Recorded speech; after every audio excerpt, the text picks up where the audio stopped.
What is up, ladies and gentlemen? Welcome back to another video. Got a special thing that we're doing today, something we've never done before. We've got a special guest to help us along in that very delicate process. How you doing, buddy? I'm fine. I'm looking at myself. Looking sexy. You're not used to the flip screen, huh? No, I can see myself. Yeah, it's nice. You gotta check the nips, check good? the hair. You already put a hat on, so your hair's good. Good. So I'm not wearing a hat. That's cool. I'm not cutting holes in my shirt yet, right here. Yeah, So. not yet. Wait till we start doing today's video. I'm sure that the nips will rise to the occasion. No pun intended.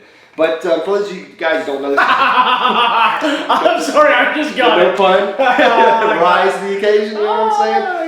For those of you who do not know who this man is, this is Robert Turkla from the LunkersTV YouTube channel, and like myself, a fellow veteran. You're still laughing at that, aren't you? As you can tell, we've got a great sense of humor over here on this channel. But this is Robert Turkla. He is a fellow veteran like myself. Do you want to give the people a really quick rundown of, like, you know, the time that you spent in the military branch, kind of? I'm going to give him a rundown of what's going to happen in this video. So this guy is such a pansy. He didn't want to do one of these videos. He said, you know what? You need to let your people know. Because I know there's a bunch of you guys sitting at home, probably on the toilet right now, watching this video.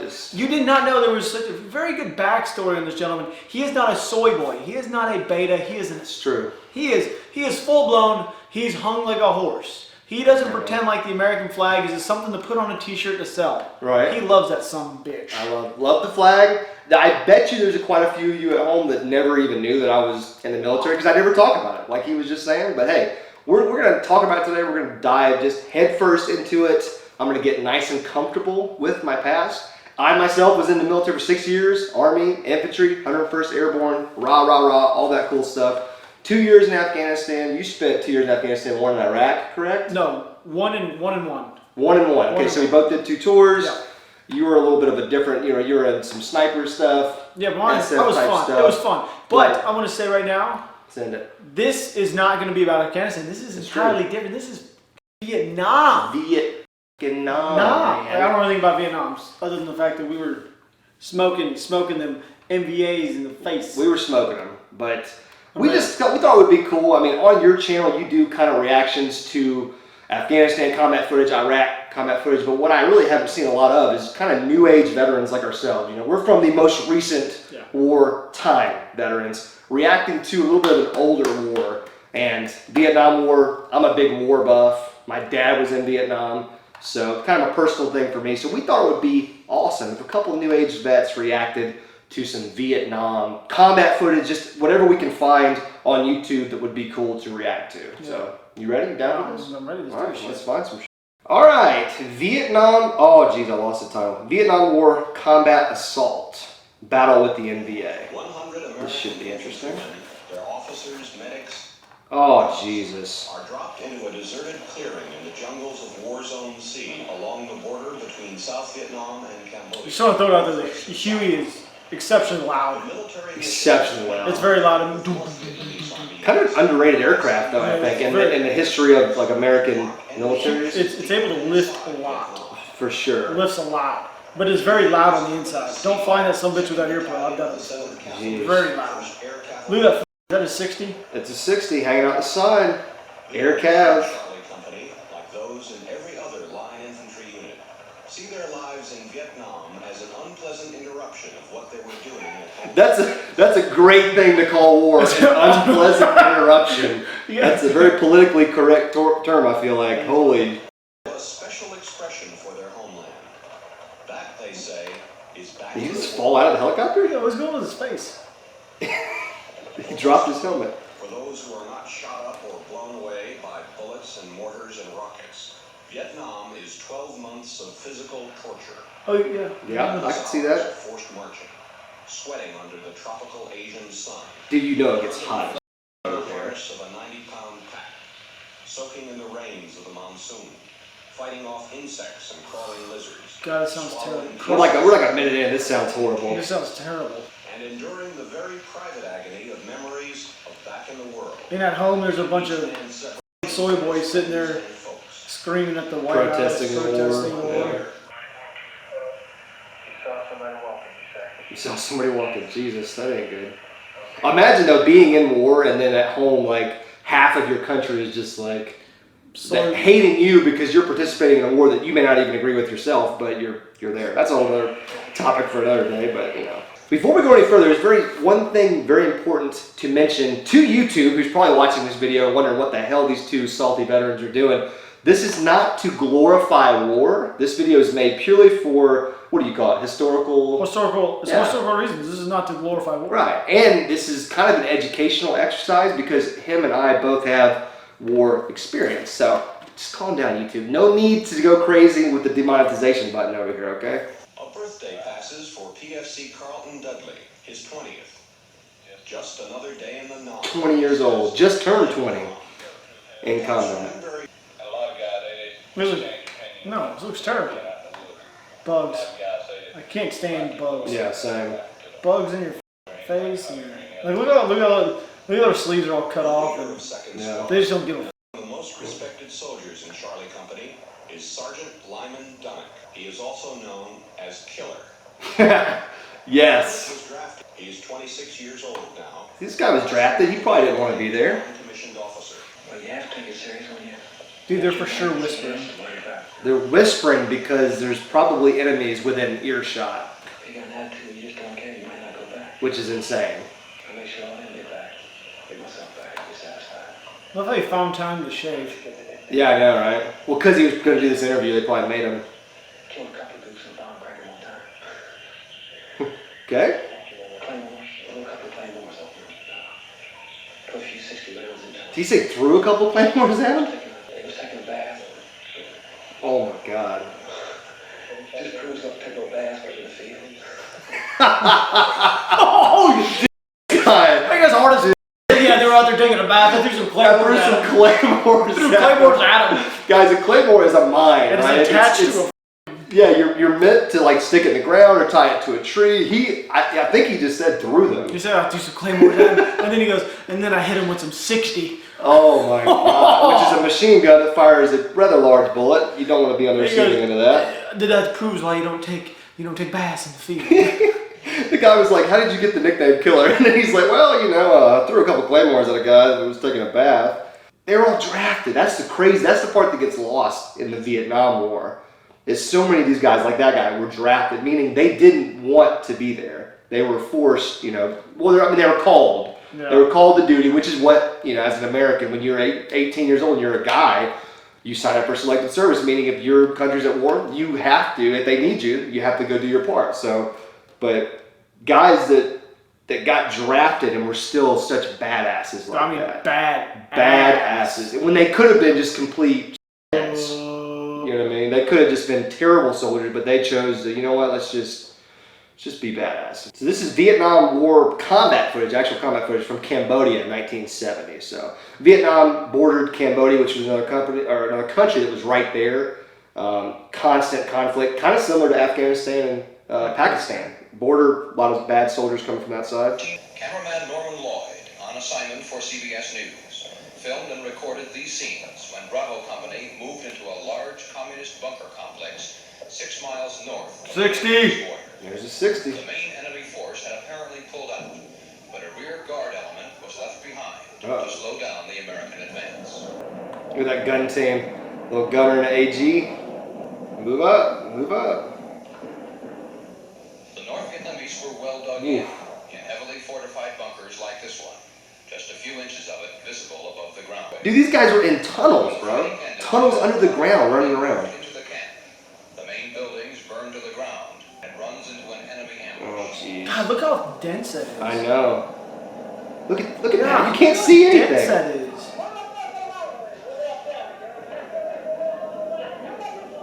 I mean, you're just firing into an endless forest where you think people might be. But they're definitely shooting back at you. You know that for sure. You know where they are. They're just chopping the frickin' bush down. Bravo Company began its campaign inside Cambodia with 123 men. Its strength is now down to 89. Lieutenant Lewis is the third commanding officer 30. in 4 days. Wow. Oh my. The first was killed in action. The second was wounded. Lieutenant Lewis. Hold on a second. Third commanding officer in what, 4 days? 4 days. First one was killed. second one was wounded. So the first day your LT gets killed. Second day your new LT gets wounded. Third day you've got a newer LT. And then what was their company strength? They lost like 30 guys. 40, they lost 40. And well, they didn't say how long, but I mean, geez, imagine your company losing 40 people. That's insane. A company is like, anywhere from 100 to 150 soldiers, depending on what kind of unit you're in.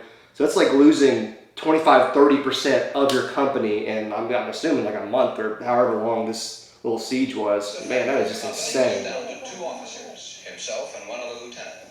The men's morale is still high. Yeah, it says the reporter who got to leave after the firefight. Okay, yeah. There's one thing I know about war. It's really hard to have high morale. I mean, if you can just not have rock bottom morale, that's a win. But to have high morale, that's pretty tough. On each man's face. Imagine being the film crew back in 1970. Your camera's probably like this big. Huge. The camera equipment got to be heavy. As heavy as the soldier stuff that they're carrying around. I'll give them props though, man. From everything that I've read about, like some of these camera guys in Vietnam, I mean, they were they were in the they were right there. I mean, of course they don't stay that long, but I mean, you gotta have some balls to go in there with a camera, no weapon, and be in the middle of that. Let's see what else we got here. We got Battle for Hill 943. I love how they like name the hills numbers because there's so many. It'd just be stupid. I'm assuming it would just be stupid to name them actual names. So Hill 943. So that helicopters can bring in supplies. Supply problems.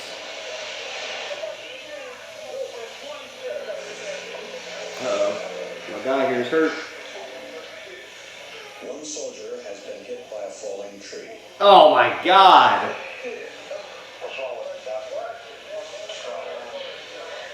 Dude, imagine being in Vietnam, surviving firefights, and then you get hit by a freaking tree that you're having to knock down to get a supply bird in to bring you water. Like, just what are the odds of that? Sounds terrible. Yeah, you've probably got a higher odds of being hit by a bullet than being hit by a falling tree.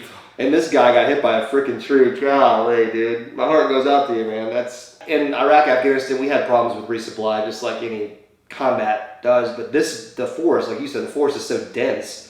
They're having to like knock trees down, explode areas just to get one helicopter, which is not that big, down with supplies. That is insane, like thick wooded areas. I'm just like thinking about it. How do you get hit in the head with a tree? Dude, seriously. I mean, he's lucky to be alive probably on more than one occasion. What is that? Got some fast movers coming in. Yeah, that's the sound. Y'all hear that? That sounds like good news right there. They have A-10s back then? I don't think so. Imagine how many cigarettes they smoked over there. They have nothing else to do. I don't know, but that was a supply you had to have. Cigarettes. God, look at all that ammo they all have on their shoulders. The point squad is ambushed. Uh-oh. Point squad. Point meaning the people in the very front get attacked. How can you see what's going on? Definitely can't. I'm sure the radio communication was probably horrible. Shit, probably terrible. So if you're in the rear unit and the point unit gets hit, you have no idea what's going on up there. Looks terrible. Dude, everything about this. No, hard pass. I said I was all for war until I saw the jungle. Not about the jungle life. Dude, and then combine the terrain with guerrilla warfare, which is just horrible. You don't know who you're fighting. The enemy is not wearing a uniform. They look like everybody else in the villages, which we have a little bit of experience with that. That's really shitty. Okay, got one more clip here with my main man Walter Cronkite. I think it's Walter Cronkite. You know who that is? He was like, whatever the most famous news person is in today's world, like he was that guy. He was like the most trusted name in news. CNN. Yeah, sure, yeah. The most trusted news network. In the later years of the Vietnam War, helicopter missions became especially dangerous. Yeah. The enemy's anti-aircraft fire was improving, and helicopters were vulnerable birds. The men who flew them were something special, as Jed Duval discovered. Dude, AirCap was sick back then. outfit is Delta Troops, 3rd of the 5th Cavalry.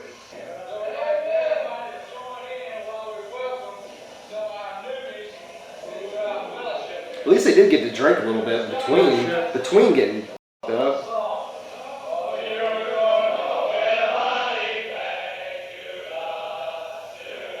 sang that one?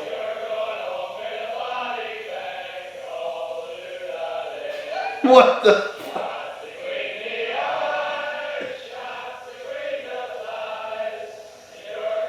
Look at his face. He's like this. I mean, he's kind of laughing.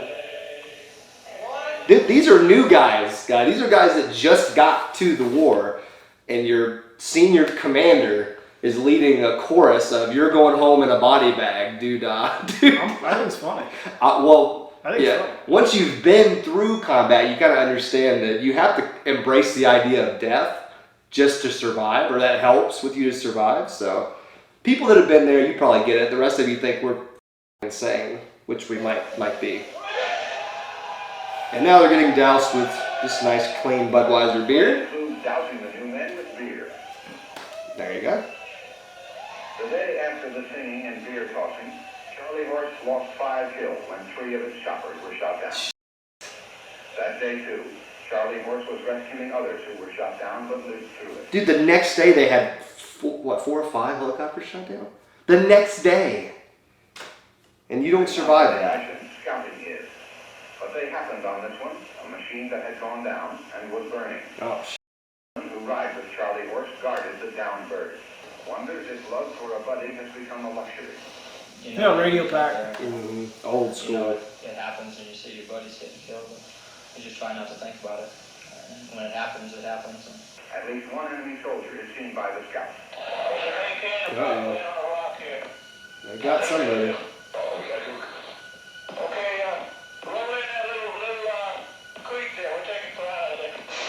Oh boy.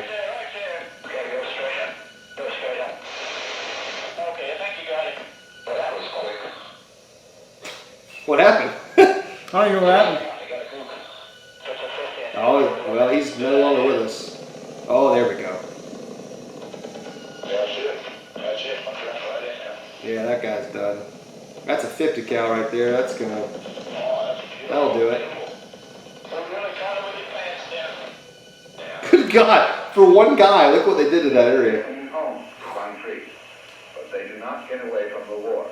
Yeah, you know, you really think you have it bad in Iraq or Afghanistan or whatever, and then you look at a conflict that happened or a war that happened, what, 50 years ago? Yeah. And you're just like, must damn. sucked. Like how much more that they potentially went through just because of everything you Dude, just said. I'm gonna be old and crusty one day. Just thinking about this. Yeah. And we're gonna be the Vietnam veterans. Yeah, one day. When our kids are grown. Now we're gonna be the old crusty men. Yeah. Yep. That's a fact. Jeez, man. I mean, my dad was in Vietnam, so I mean, shout out to all the Vietnam vets. Shout out to all the vets out there. We love you guys, but man, this was kind of a interesting experience. I mean, especially for you, because you said you didn't follow the Vietnam War too much, huh? No, I'm more in World War II. See, I am too. I like World War II a lot. Vietnam's not really interesting to me, mainly it's because it's jungle. That's gotta suck. Jungle warfare is a whole different. Bad. But here's what I'm thinking, guys. If you enjoy this type of video, because I want to start doing more stuff, talking about military experiences that I have that I just previously haven't talked about. So if you guys want to see more of this stuff, do a couple things for me. Smash the thumbs up button. And I'm thinking, if you're down for it, or some of our other veteran friends can kind of turn this into like a little bit of a, like a series type thing. Maybe do World War II next, or World War I. Who knows? Do another Vietnam episode. Do an Iraq, Afghanistan episode. I think World War I would be kind of tough to get footage from. World War I is going to be tough. There is some footage. It's really hard to see. But World War II, there's definitely an abundance in that. So get in the comment section. Let us know if you guys want to see more stuff like this. I would certainly like to start delving into that part of my life more. But make sure you go check out LunkersTV right over here. He does stuff like this all the time. So, if you guys support veterans like myself, he's one of the top veterans on YouTube doing anything. So go check him out, guys. We missing anything? No. That's it. I think that just about wraps things up, folks. Thank you so much for watching. Subscribe if you're new. Make sure you have all notifications turned on so you do not miss an upload. Get yourself a giant blue shaker cup so you can do that motion right there. And we will catch you guys in the next one. Peace.